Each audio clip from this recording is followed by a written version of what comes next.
You know, Pop, you were right.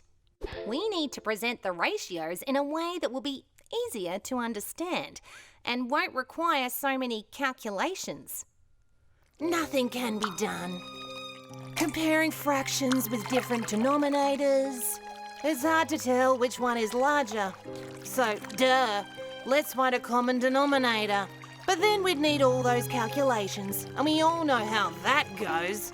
Unless you have some kind of magical way to make sure that all fractions have the same denominator, or some other kind of hocus pocus.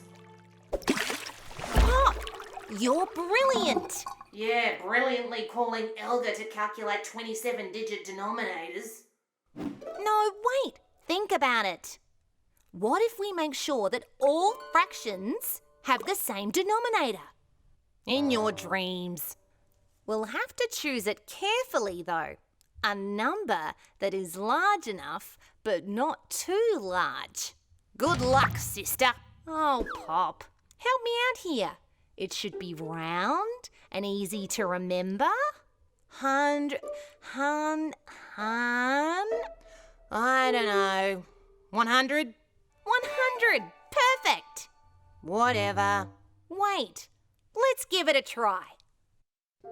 Say you have 169 grams of sugar in a 700-gram jar of jam. How many hundredths is this? Well, if you want a denominator of 100, I'll have to divide 700 by 7. Easy. Cool.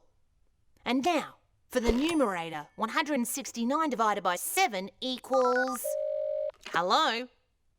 Easy. It equals 24.14285714285714258557. Impressive. Nice try. Looks like a denominator of 100 didn't work out for you. Sorry. Let me give it a try. That's cheating!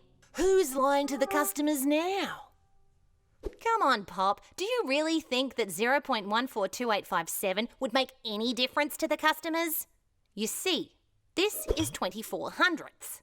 And this, believe it or not, is 25.1425714285 hundredths. Assuming we're not doing rocket science here, could anyone spot the difference? Elgarita, your low standards surprise me. Pop, just think about it. It would be so convenient. I really believe it's a good solution. Whatever. You know what, Pop? Have it your way. I'm out of here. Excuse me? How much?